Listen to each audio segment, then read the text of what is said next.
성도님들 어제 본 것처럼 다윗은 블레셋의 가드왕 아기스의 요청에 따라서 자기 조국 이스라엘과의 전쟁에 출정할 수밖에 없었습니다. 이런 곤란한 상황 중에서 뜻밖의 이 블레셋의 나머지 네 방백들의 결사적인 반대로 인해서 다윗은 회군을 하게 됩니다. 그렇게 사흘 만에 자신의 망명지이자 현재 주둔지인 시글락에 와 봤더니 난리가 났습니다. 다윗이 자리를 비운 사이에 요 소문을 들었던 아말렉의 침입으로, 평소에 다윗한테 당했잖아요. 그러니까 침입을 한 거죠. 가옥들은 몽땅 불살라지고 재산들은 모두 다 약탈당하고 심지어 남은 사람들, 거기 있던 사람들 전부 다 포로로 붙잡혀갔습니다. 그리고 그 포로들 중에는 다윗의 두 아내도 있었습니다. 그러자 오늘 본문 4절 말씀처럼 다윗과 함께 했던 백성들, 그러니까 이제 전장에 따라갔던 백성들이요, 더 이상 울 기력이 없을 정도로 대성통곡을 했다라고 합니다. 참 이럴 때 리더는 위태롭죠. 병사들의 사기는 땅에 떨어졌고 가족과 재산은 다 잃어버렸으니 오히려 자신에게 불만을 품고 반기를 들기에 딱 좋은 때이기 때문입니다. 그래서 오늘 본문 6절 말씀에 보면 백성들이 다윗을 돌로 치자고 해서 다윗의 마음이 크게 다급했다라고 합니다. 그런데 이런 위기의 상황에서 다윗이 잘한 세 가지가 있습니다. 그게 바로 오늘 본문인 사무엘상 30장에 드러나는데요. 하나씩 한번 살펴보죠. 먼저 오늘 본문 8절 말씀 함께 읽겠습니다. 다윗이 여호와께 묻자와 이르되 내가 이 군대를 추격하면 따라잡겠나이까 하니 여호와께서 그에게 대답하시되 그를 쫓아가라. 내가 반드시 따라잡고 도로 찾으리라. 백성들이 자신을 돌로 치자고 할 정도로 위기의 순간, 이때 리더는요 절대 중심이 흔들리면 안 되는 법입니다. 이때 백성들의 마음을 사려고 하거나 혹은 인간적인 방법으로 돌파를 시도하려고 하면 절대로 답이 나오지 않습니다. 답을 내도 뒤에 후유증이 남죠. 이럴 때는요 무조건 하나님 앞에 엎드려 묻는 것이 최고의 해답인 겁니다. 다윗이 제사장 아비아달에게 에봇을 가져오라 라고 합니다. 이 에봇 이제 아시죠? 제사장들이 입는 조끼 같은 의복인데 그 옷 안에 뭐가 있습니까? 하나님의 뜻을 물을 수 있는 우림과 둠밈이라는 판결 주사위가 있는 겁니다. 그래서 그것으로 이제 하나님의 뜻을 물은 거죠. 그런데 성도님들, 이제 마을은 불탔고 재산과 처자식은 다 포로로 붙들려갔다. 그러면 복수하러 가는 거 당연한 거 아닙니까? 저라도 복수하러 갈 것 같습니다. 그런데 여기서 다윗은요 복수하러 가는 것이 아니라 하나님께 묻고 있더라는 겁니다. 왜냐? 하나님과 우리의 뜻이 다를 수 있기 때문입니다.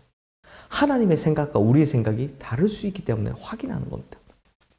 다윗은 이렇게 당연하고 뻔한 상황 속에서 또 너무나 급박한 상황 속에서 그 가운데서도 하나님께 그 뜻을 묻고 있더라라는 것입니다.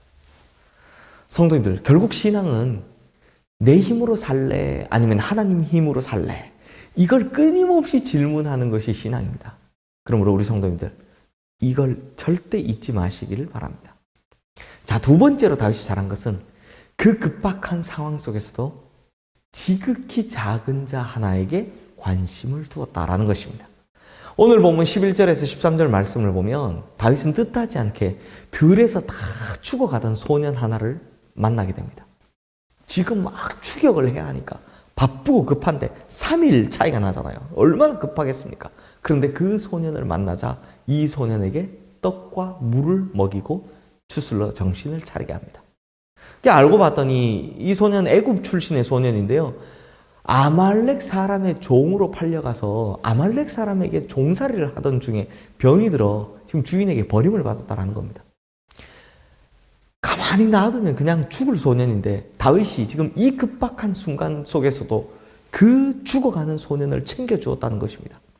결국 어떻게 됩니까? 이 소년이 아말렉의 종으로 있었잖아요.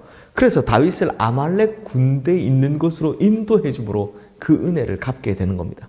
그래서 다윗은 오히려 이 일로 인해 아말렉을 추격하는데 큰 도움을 얻게 되었다라는 거죠. 사랑하는 성도님들, 이렇게 급박한 순간에도 지극히 작은 자 하나를 돌아보는 것, 바로 이것이 하나님 나라의 영성인 겁니다. 이렇게 한 영혼을 돌아보는 것이 교회가 회복해야 하는 영성이다라는 겁니다. 그리고 세 번째로 다윗이 잘한 것은 분배였습니다. 오늘 보면 16절에서 18절 말씀처럼 빼앗아온 전리품 그리고 포로로 인해서 정말 흥청망청하고 있던 아말렉을요, 새벽에 기습함으로써 빼앗겼던 모든 것을 도로 찼습니다. 그뿐만 아니라 아말렉 것도 다 가져오죠. 완전한 회복을 이룬 겁니다. 그런데 이 문제가 하나 생겼습니다. 전리품을 가져오면 나눠야 되잖아요. 바로 분배의 문제가 생긴 겁니다. 다윗과 함께 전쟁을 치렀던 사람들 중에 아말렉을 쫓아가다가 부솔 시내가에서 지쳐서 뒤떨어져 버린 200명에게 사람들이요, 전리품을 나눠주지 말자고, 처자식만 데리고 떠나게 하라고 그렇게 이야기를 하기 시작하는 겁니다. 사실은 원래 이 당시의 논리대로 하면 이 사람들의 논리가 맞습니다. 400명은 목숨을 걸고 싸웠고 200명은 피곤하다고 쉬고 있었는데 어떻게 전리품을 받을 수 있겠습니까? 싸운 사람들이 다 가지는 게 당시의 법이죠. 그런데 그때 다윗이 뭐라고 합니까? 오늘 보면 23절, 24절 말씀 함께 읽겠습니다. 다윗이 이르되 나의 형제들아, 여호와께서 우리를 보호하시고 우리를 치러 온 그 군대를 우리 손에 넘기셨은즉 그가 우리에게 주신 것을 너희가 이같이 못하리라. 이 일에 누가 너희에게 듣겠느냐? 전장에 내려갔던 자의 분깃이나 소유물 곁에 머물렀던 자의 분깃이 동일할지니 같이 분배할 것이니라 하고, 여기서 우리가 다윗의 신앙적인 관점을 볼 수 있습니다. 우리가 승리한 것은 우리가 잘한 것이 아니라 하나님 때문에 이긴 것이다 라는 관점입니다. 그래서 우리가 전쟁에서 이긴 것은 우리 힘이 아니라 하나님의 은혜로 이긴 것이다. 그러므로 전리품들은 다 하나님께서 주신 것이니 이것을 다 함께 나누어야 한다라고 말하는 거죠. 결국 그 모든 것은 하나님께서 주신 것이므로 이웃들과 나누는 것입니다. 사랑하는 성도님들, 결국 다윗은 하나님께 모든 결정을 맡기는 훌륭한 신앙인이자 훌륭한 리더가 되어가며 또한 지극히 작은 자 하나에게도 관심을 가지고 또 모든 사람에게 하나님께서 주신 것을 공평하게 나누는 하나님 나라의 기초를 닦아가는 모습을 볼 수 있습니다. 그러므로 성도님들, 이 세 가지를 자세히 보시면 이 모든 것에는요, 하나님이 그 근본 안에 있는 겁니다. 하나님이 가장 근본에 있는 거죠. 하나님 관점으로 결정하고 하나님의 시각으로 바라볼 때 이렇게 될 수 있다는 것입니다. 그러므로 우리 성도님들도 하나님의 관점으로 바라보고 하나님의 시각으로 모든 것을 바라보아서 훌륭한 신앙인이 되실 뿐만 아니라 하나님 나라의 기초를 세워가시는 우리 성도님들 되시기를 주님의 이름으로 축원합니다. 기도하겠습니다. 하나님 아버지, 우리 인생의 모든 일들에 하나님이 그 중심에 근본에 계시옵소서. 그래서 하나님 중심으로 결정하게 하여 주시옵소서. 하나님의 관점으로 이 세상을 바라보아 지극히 작은 자 하나에게도 관심을 가지게 하시고 하나님의 은혜로 이 모든 것을 받았다, 하나님의 축복이다 라는 그 관점을 가져 나누고 베풀 줄 아는 우리 모든 성도님들 되게 하여 주시옵소서. 우리가 그래서 진짜 신앙인, 하나님을 중심의 근본에 모신 진짜 신앙인 되게 하여 주시옵소서. 예수 그리스도 이름으로 기도드리옵나이다. 아멘.